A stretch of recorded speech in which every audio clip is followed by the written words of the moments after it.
From studios at the Milwaukee Journal-Sentinel, this is Fourth and State. My name is James Causey, and I'm an editorial writer and columnist with the Milwaukee Journal-Sentinel. Today I'm joined by Victor Barnett, the founder and executive director of Runnin Rebels. Victor, thanks for joining us today. Sure. What does your organization do? Well, Runnin Rebels community organization, been in existence 32 years, and we do whatever we can do to assist young people with setting goals in their lives and achieving those goals. Okay, but how do you do that?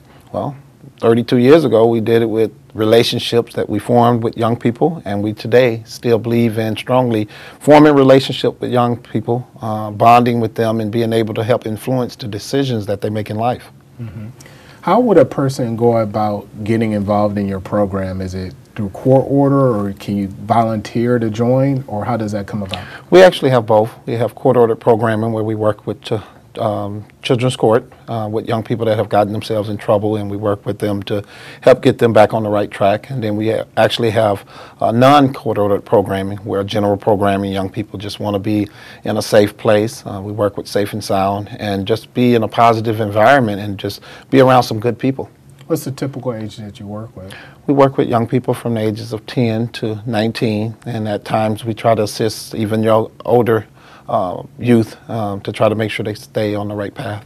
A 10-year-old, that's pretty young. I mean, what type of trouble does a 10-year-old get in?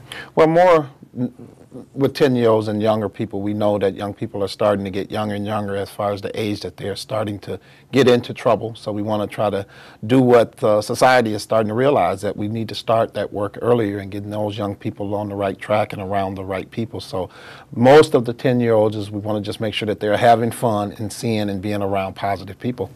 Is it more mentoring, or is it like, can you explain to me what you do in a typical day in the life of a 10-year-old or someone through your program? Actually, today it's called mentoring.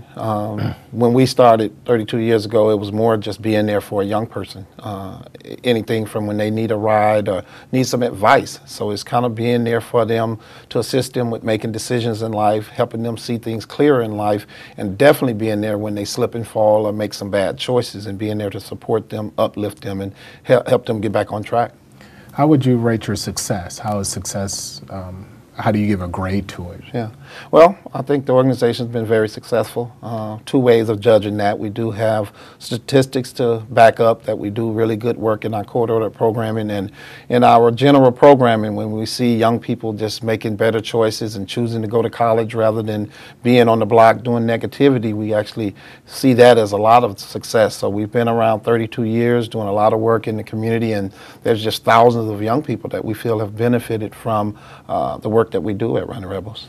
You were telling me earlier about a story about a young man that you took down to Juneteenth, that he changed his ways and he could actually see how his ways changed. Can you explain that story real quick? Yeah, a lot of times we work with the young people and we want them to see where they were and where they came to. And that was just one of the examples of a young man that was causing some of the problems at Juneteenth Day. And then later he was actually working at a booth with me with selling T-shirts. And we looked at some of the negative actions by some of the young people, and it was really just mind-blowing to just hear the conversation of how he talked about he's not in that place no more and where he is, and can't wait to graduate from college and be able to come back and assist with some of the young people in his neighborhood making better choices.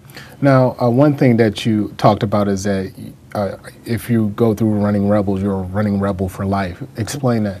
Yeah, it's a slogan that the youth kind of put on the map with us. It's called a statement of I'm a rebel for life, which means that they've benefited from the program. They're going to take that with them, be it in Milwaukee or if they move, and they can't wait to give back and do something for somebody else. So it's just a feeling in our heart that we feel that we in this community and we need to do for this community. And the young people that come through our program really, really get to understand that. Now, when you first started, you worked a lot with gangs. And can you explain how the gang philosophy or culture has changed from the 32 years ago to today? Yeah, actually when we started, that was one of the main reasons I did start the organization, is to keep young people away from the negativities of gang. gang life. Back then, there was a lot of structure, and you had leaders. So there was times where I would go talk to leaders of gangs, and they would allow me to work with young people that had brighter futures. Or I would go talk to them about maybe not causing problems at a basketball court because it was 10-year-old kids out there. And that was very successful. I think today that structure is not there. There's not many older people that you can go to and ask them to calm down some of the negativity.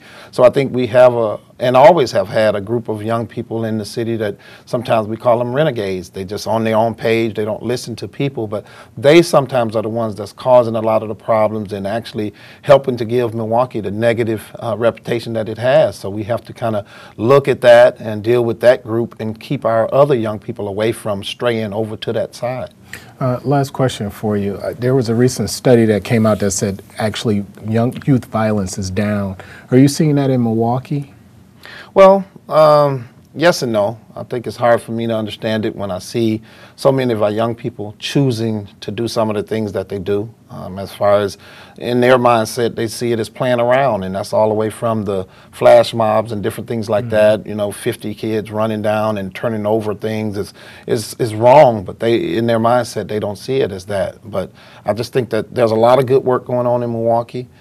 We do need to find a better way to connect the dots and work closer together so that, we, as stated, we can keep more of our young people from going from where they are to going to the negativity. Seems like it's all about intervention. In the front end. We got to do it on the front end because sometimes when we incarcerate and they come out, if they don't get the support and things that they need to change their mindset, they're just going to do it again later. Okay. Well, thank you for joining us today.